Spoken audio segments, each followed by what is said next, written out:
We made it to my friend's house. I finally got up. And look at this. He has a Saturn. Years ago, I just wanted to throw it away, and then I used to use this for a long time, and then I gave it to him. So he paid for the shipping, and then here it is, even with the Texas validation sticker on it. Yeah, I think there are maybe 3 of them in this country. This is one of them. You can't register it here because of the regulations, but he uses it with a dealer's plate on it sometimes. But he really likes it because it's an unusual vehicle.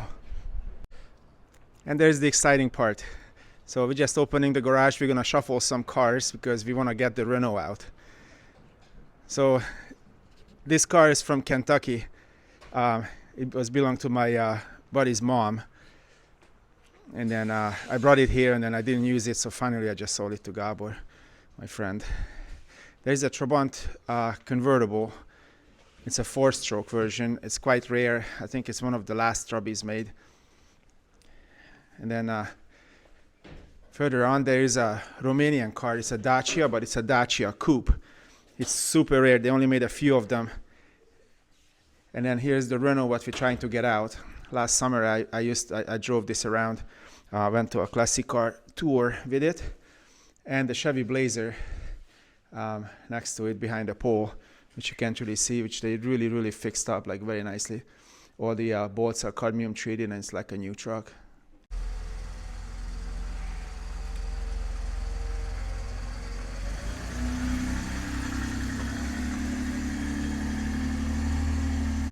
This is a very interesting fact that a Mercedes left and there is no oil drip underneath. The floor is perfectly clean. That's unusual. There is an interesting piece here, a military MZ in its original color. These Germans made this motorcycle, and it was very popular in Hungary, and this one is a military version. So they did a frame-off restoration of this GMC or this Blazer. If you don't believe it, look at it. Everything is cadmium treated and new underneath. The whole frame was off, and every bolts are new in it. And you would ask why. It's a very highly regarded car over here. That's why. So it practically looks like a new car, except the sign on the front. So in Hungary, it's really hard to register a car, but if it's in perfect condition and can pass a classic car inspection, then it can get an old-timer license plate. It starts with an OT, and my buddy really likes airplanes, although he's not a pilot, but he got the 777 on it, so he was very proud of that. But this car is absolutely particular. It's really nice. There's not a flaw in it. They had to actually work on it a lot. They fixed it a lot, and now it's just a perfect car. So we're down in the garage again, and look at this Renault. We're just putting the battery back in it. This one is totally restored, and every single bolt was moved, and no bolt left unturned on this car. It looks really nice, and it works well too. This is a late model, so it's got the alternator in it and all these other things, and it's a right-hand drive. Look at that. The steering wheel is on the wrong side. So my friend is saying that on the continental Europe, this is the only right-hand drive Renault 4, which looks the best. So he's very proud of this car because he spent a lot of time and money on it. So they only made 497 of these cars, and all of these Trabis said made in the German Democratic Republic, or DDR. This one says it's made in Germany, so that was after the unification of Germany, and they were still making these, so it's one of the last ones. So as you can see, this has a floor shifter. It doesn't have the 2-stroke engine. It actually has a 4-stroke Volkswagen Polo engine. So this is really a late model, and they call it the Trabant Trump.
So let's take a little closer look to this car.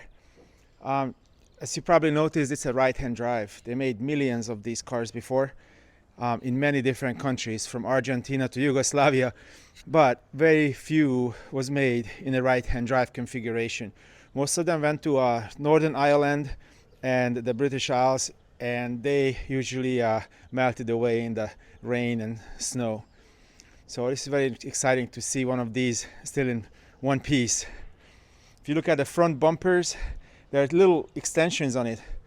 Those little bumperettes, that's for for the French traffic thing. So in France, when you park in big cities, you usually leave your car in neutral, so you're able to push the car a little bit in front of you and a little bit behind you, just to make a little space for yourself.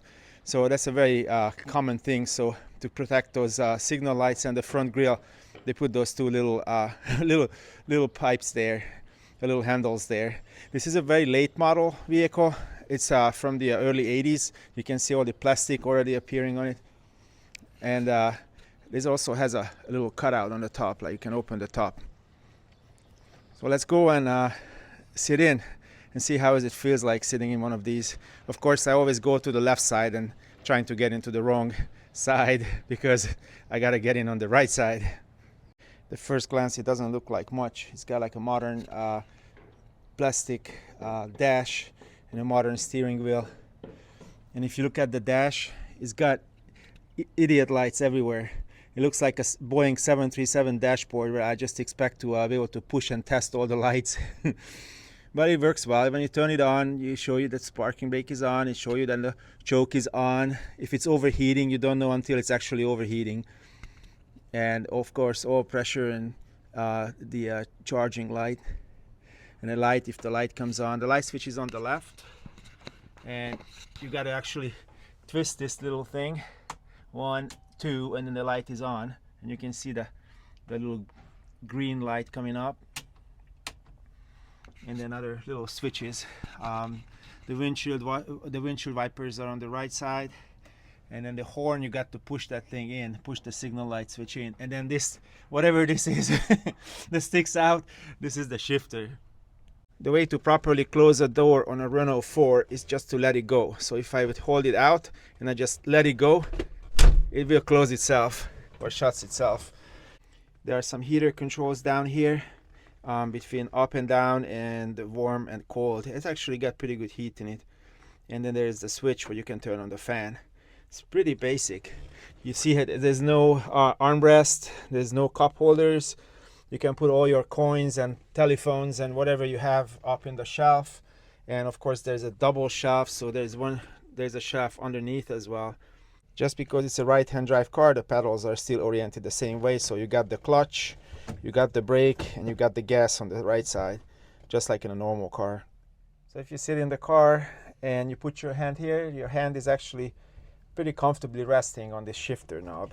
So it's got a 4H pattern, just like on any normal car. So you push it to the left, and that's first gear, then you pull it back, that's the second gear, then you put it in neutral, let it go, and then that's third, fourth, and to go backwards you have to push it over the gate and then back to fourth. So it looks just like the other one, which is the left-hand drive most cars were, or made the most Renault 4s were, but this one is bent to the left because when you're here you have more space with the steering wheel. On the left-hand drive cars, this one is bent a little bit to the right to give more space to the steering wheel, what would be on the left side. There are two little openings on the side where you can open it up and there's fresh air coming in. Very, very basic. And then up here, that's how you can open the top. You just move this one out and you can open it. So it's supposed to, when you put it back in, you're supposed to go put it here and then push this on it. It's fairly easy if you get used to it.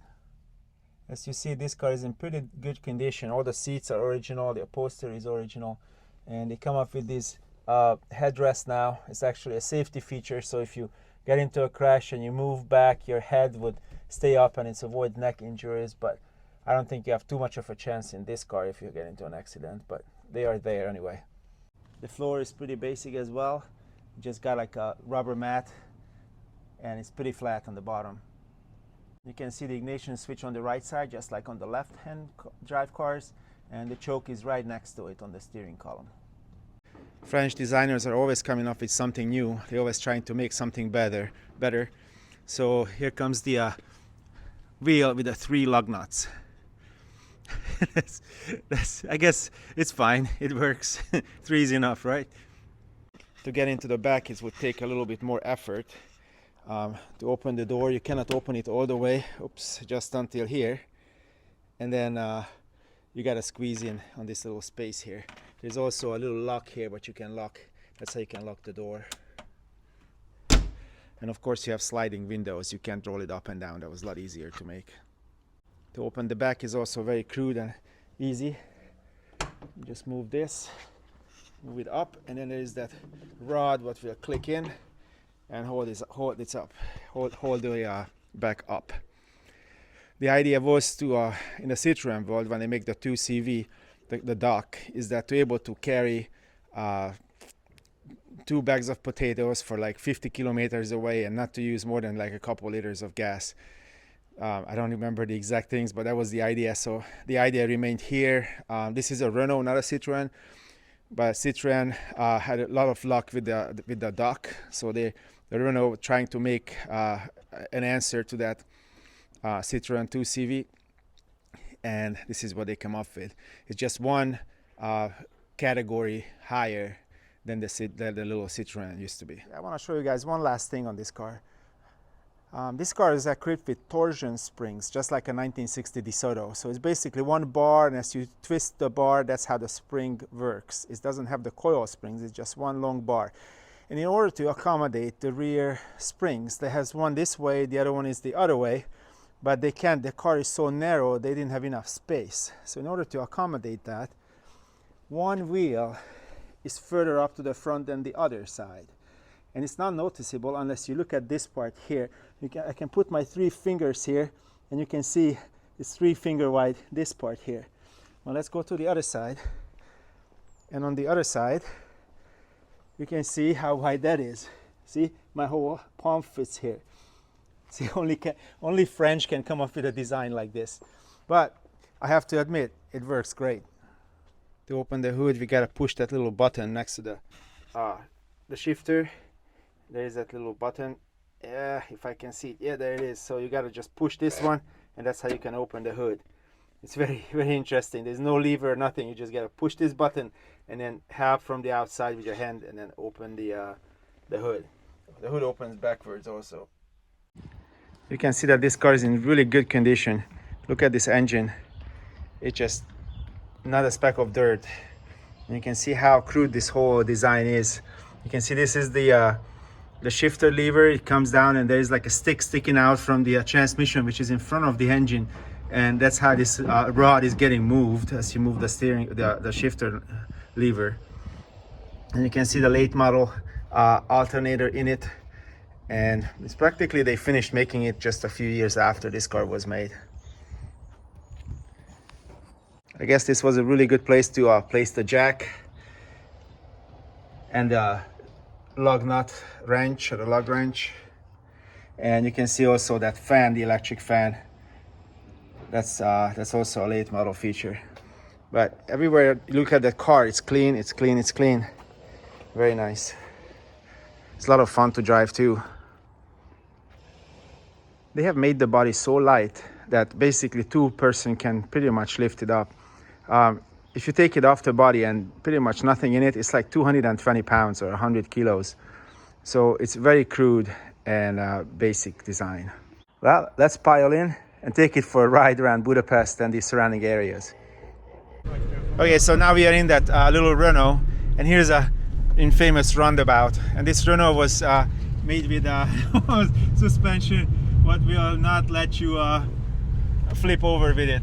So as you can see, we're almost flipping over, but not quite. So that's pretty cool. I think it's got a very similar suspension than the little duck, the Citroën 2CV.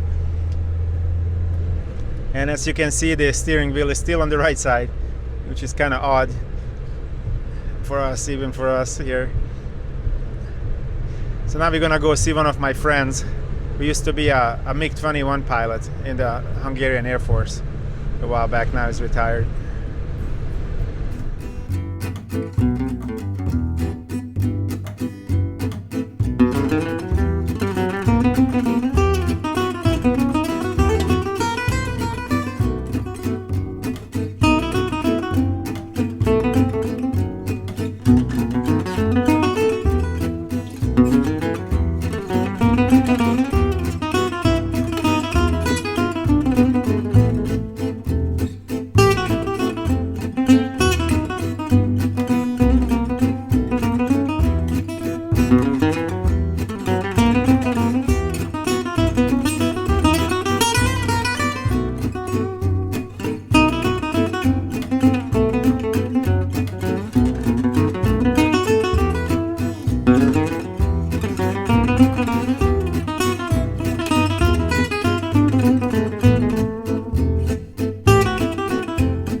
I hope you guys liked the video, and I was able to show you something what you guys haven't seen before.